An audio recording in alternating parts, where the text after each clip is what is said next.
Plena jornada de lucha de la unidad piquetera para charlar un poquito. Tato, muy buenas tardes, ¿cómo estás? Alicia Rivas te saluda. ¿Qué tal, Alicia? Buenas tardes para vos y para toda la audiencia. ¿Cómo andás? Nos estaba faltando un poco sectores de la izquierda de nuestra provincia para analizar lo que fueron las PASO. Si bien pasaron un poco más de una semana, pero me parece que todavía hay mucho que leer de esos resultados. ¿Cómo lo leyeron ustedes?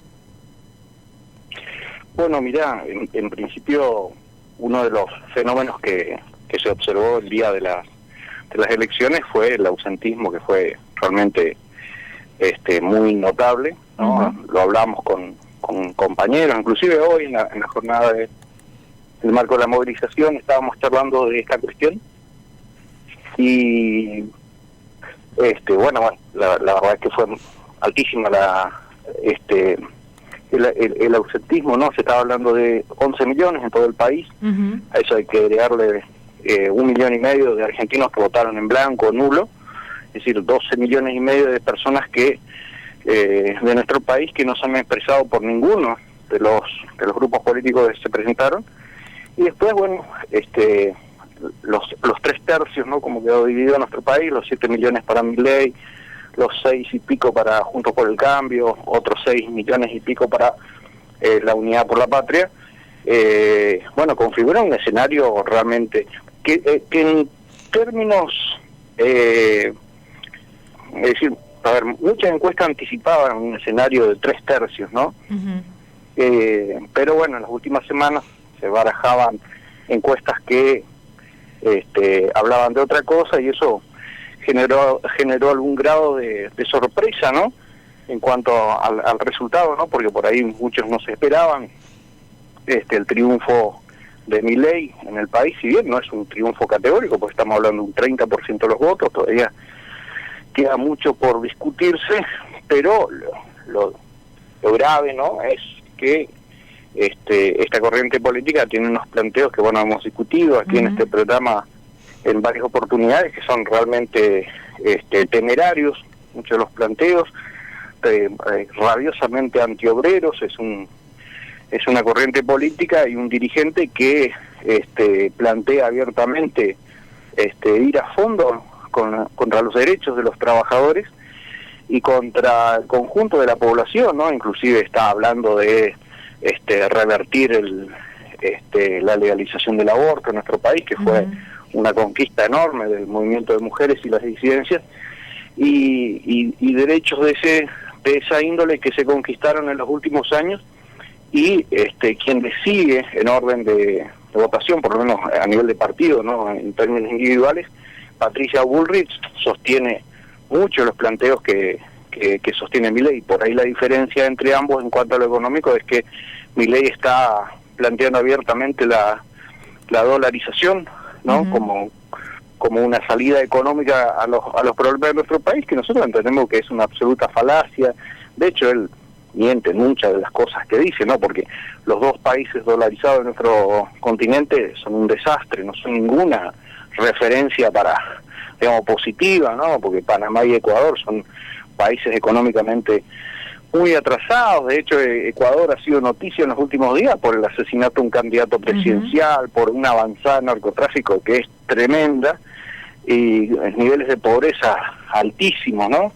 Entonces, si la salida es la dolarización como la que se hizo en Ecuador, y bueno, la verdad que el escenario es desesperanzador para el conjunto para un sector del pueblo, ¿no?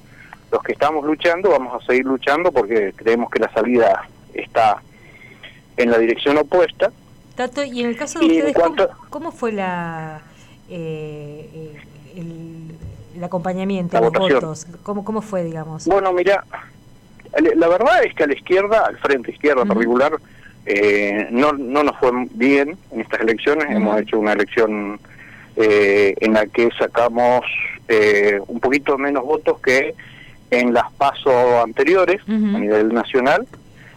Nuestra lista, la que acompañamos nosotros en la interna del Frente Izquierda, perdió, ¿no? Así, uh-huh, puso la lista de Miriam Bregman y Nicolás del Caño, Y aquí en la provincia de Misiones la sumatoria de la izquierda da más o menos la votación de los últimos años, ¿no? El piso de los 15.000 votos.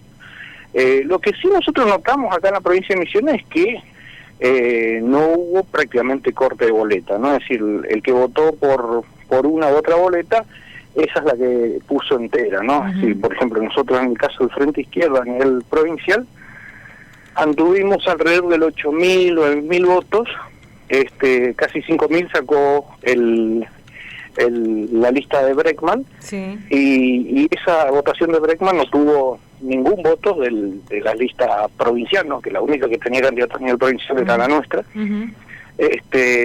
Bueno, ese fue un poco el escenario a nivel provincial. Lo único que nosotros podemos decir que parece como positivo, digamos, en este escenario tan... A mí me llamó la atención, perdón, porque había otras opciones también vinculadas a la izquierda, y ahí sumando un poco la cantidad de votos llegaba casi a los 20.000, ¿no? Porque también estaba la opción de Manuela Castañeira, de Marcelo Ramal, que entre los dos sacaban casi 7.000 votos, y después hay un sector que podríamos, no sé, denominarlo también del campo popular, que es Escobar, con casi 5.000 votos, es decir, que hubo también una opción ahí que fueron a buscar los votantes. Sí, por eso te decía que, bueno, digamos, según la sumatoria que uno hace, la izquierda anda entre los 15 a 20.000 votos. Yo decía los 15 a 20.000 votos justamente tomando como referencia los votos que sacó el Frente Izquierda, sumando a los de Política Obrera y el Nuevo Más. Sí. Y bueno, si vos querés, podés agregarle lo de Libre del Sur.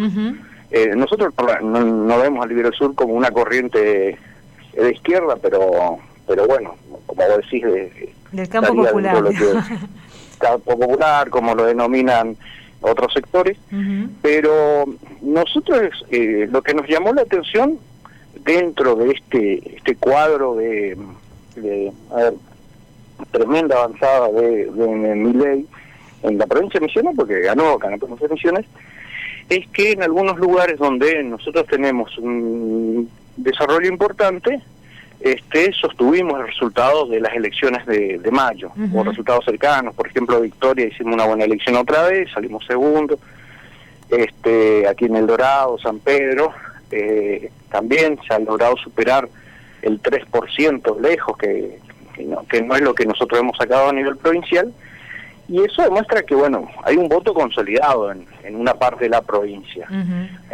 Pero bueno, una elección ejecutiva, por más que sea unas PASO, así como pasó en las elecciones de mayo, que nos pesó el tema de las elecciones ejecutivas provinciales, también ocurrió en estas elecciones nacionales. Lo que sí, por otro lado, nosotros vemos que hay un castigo muy pronunciado por parte de la población contra el gobierno actual, ya de hecho ha salido tercero, ¿no?, por su política, pero también un castigo al gobierno anterior. Es decir, la población evidentemente recuerda lo que ha sido la gestión de Macri, y por eso, a pesar de que, bueno, los grandes medios nacionales anunciaban prácticamente como ganador anticipado a Juntos por el Cambio, ¿no?, lo único que se discutía era quién de los dos candidatos iba a ganar, finalmente terminaron saliendo los segundos, ¿no?, para sorpresa de... yo miraba ese domingo de las elecciones los rostros y las reacciones de los periodistas de TN, de América, de La Nación Más, y era de espanto, ¿no? Era increíble ver la reacción de los periodistas de esos medios, que se habían alineado muy abiertamente con Juntos por el Cambio. Y bueno, vamos a ver qué pasa ahora en las elecciones de octubre.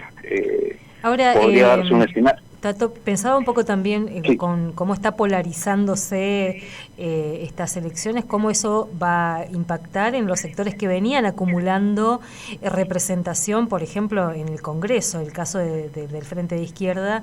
¿Cómo ven ustedes? ¿Qué bancas están en juego? ¿Qué perspectivas tienen también? Bueno, esa es una de las cuestiones que digamos, deberán definirse ahora en octubre. Ahora lo que sí está claro es que en el caso de que se dé el triunfo, no, esperemos que no, pero podría pasar cualquier cosa en este escenario político, el triunfo de Milei se daría una situación extraordinaria, ¿no?, en la historia argentina, en la que alguien gana una elección ejecutiva sin tener, pero ni siquiera una relativa minoría, porque sería una minoría realmente dentro de las dos cámaras legislativas, sin ningún gobernador, sin ningún intendente de nuestro país. Entonces estamos hablando de una situación realmente rarísima en la historia argentina, y sobre todo llama la atención porque Milei está planteando algunas cuestiones que él haría supuestamente en el caso de asumir, que si uno va al marco constitucional de nuestro país, no es viable lo que él plantea, pero él sigue insistiendo con lo mismo. Por ejemplo, con la cuestión de el aborto legal, ¿no?, que él plantea retrotraerlo cuando no tiene los mecanismos él desde el Ejecutivo para tomar una decisión de esa índole, ¿no? Y esto de que una cosa es lo que dice que va a hacer y otra cosa es lo que finalmente va a ser. Pero pensaba también esa falta de estructura que decís, no tiene ningún gobernador, no tiene ningún... también hay muchos sectores que ya están como probándose cómo se alinean y cómo le dan esa estructura y esa gobernabilidad a cualquiera, digamos, ¿no? Si gane Bullrich o gane Milei o gane el propio Massa. Bueno, a ver, la conducta que tuvieron algunas corrientes políticas en las elecciones de las PASO llama mucho la atención. Por ejemplo, si vamos al caso en la provincia de Misiones, la Renovación estaba acompañando la lista de Massa, pero no hizo campaña, no se movilizó. Fue rarísimo lo que pasó el domingo. En términos electorales no había la habitual movilización, circulación de vehículos que suele hacer la Renovación. Por ejemplo, acá en Colonia Delicia, donde ganó el intendente Ver en mayo, y había salido segundo otro candidato a la Renovación, que entre los dos, y no recuerdo si había un tercer candidato, pero la Renovación había sacado alrededor del 70% de los votos, perdió y ganó Milei. Es llamativo esto, lo que ha ocurrido. Entonces, como vos decís, evidentemente en silencio se están reacomodando algunos dirigentes y algunas corrientes políticas ya están trabajando hacia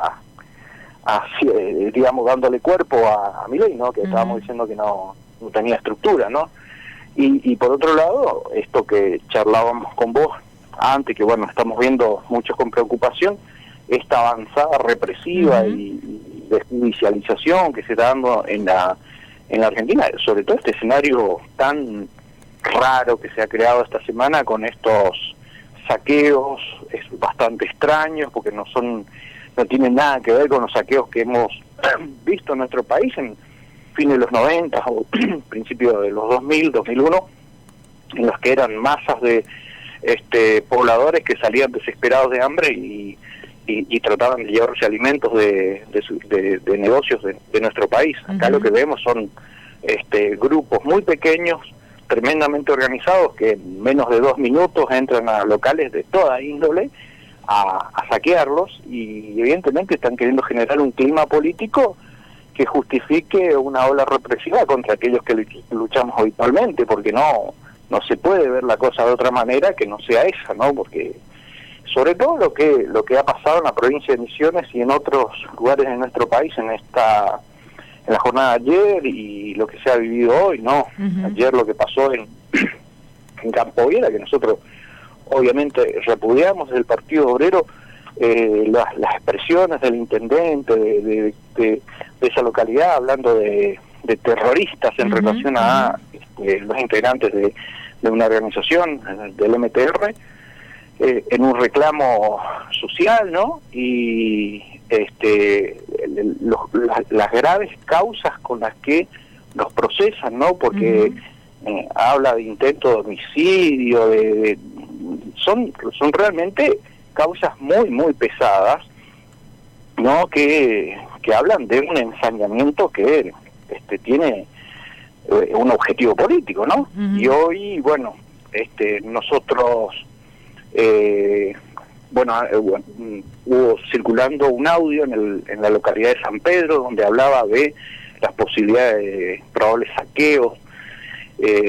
Nuestros compañeros referentes del polo de esa localidad fueron convocados por el intendente para ver si nuestra organización estaba tras esos supuestos actos. Y bueno, obviamente que el polo obrero, cualquiera que conoce nuestra historia sabe que nosotros siempre hemos rechazado como método el saqueo, ¿no? Nosotros siempre direccionamos hacia el Estado nuestros reclamos, pero bueno, hubo que aclarar se explicó ante el jefe de esa comunidad que nuestra organización no tenía nada que ver con eso, pero digamos, lo grave es el hecho de que estén generando un clima y otra vez se autopresentan como pequeños productores de la zona, ¿no? Que esto no es nuevo, también hay que decirlo, ¿no? Que eso se vino construyendo desde ya hace varios años, mínimo previo a la pandemia, inclusive con estos autoconvocados, entre comillas, que venían llamando a evitar cortes, y en algunos casos a judicializar los reclamos. El caso de Montecarlo, los concejales de esa ciudad llamando a judicializar los reclamos. Es decir, esto se vino construyendo en todo este tiempo. Sí, lo que pasó en Garuapé, lo que pasó en Andralén, todos fueron antecedentes de un escenario que digamos, está avanzando en la construcción de un enemigo social, ¿no? Justifique una represión, una judicialización por parte del Estado, ¿no? Contra aquellos que luchamos, porque finalmente, en todas las localidades de la provincia de Misiones ocurren hechos realmente graves que afectan profundamente a la población. Digo, por ejemplo, narcotráfico, ¿no? Que es un flagelo enorme en todo el país, y no vemos el mismo nivel de ensañamiento por parte de algunos medios de comunicación que están haciendo una campañita tremenda alrededor de esta cuestión, y que tiene claramente objetivos políticos. Entonces hay que decirlo con todas las letras. Acá lo que están buscando es corrernos de la calle, del reclamo a quienes habitualmente lo hacemos. Ahora, también nosotros vamos, así como repudiamos esa intentona, también vamos a señalar lo siguiente: nosotros, como lo decíamos hoy en el acto aquí en El Dorado y en diferentes puntos de la provincia, de ninguna manera vamos a dejar de reclamar porque están llevando adelante este tipo de campañas, ¿no? Las causas profundas de los reclamos, de las movilizaciones, siguen estando ahí, por lo tanto la movilización va a seguir esté quien esté, ¿no? Como presidente. Eso que lo tengan bien en claro, porque algunos creen que porque, por ejemplo, por las redes circula la versión de que viene Milei como presidente y se terminan los piqueteros, se terminan los cortes de ruta, eso es algo que veremos, digamos, porque el problema de fondo es la falta de trabajo, es la falta de alimentos, son los problemas sociales de fondo, ¿no? Como pasó, por ejemplo, la semana pasada en La Plata, que una lluvia generó una inundación que afectó otra vez a la población, y hacía algunos años un expresidente se jactaba de que no se inunda más nuestro país, ¿no?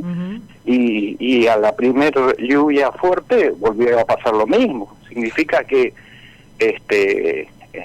digamos, los responsables políticos de esta catástrofe no son los que se manifiestan cada vez que hay una jornada de lucha, sino aquellos que han ejercido el poder en nuestro país, ¿no? Que no somos nosotros, ¿no? Tato, mil gracias como siempre.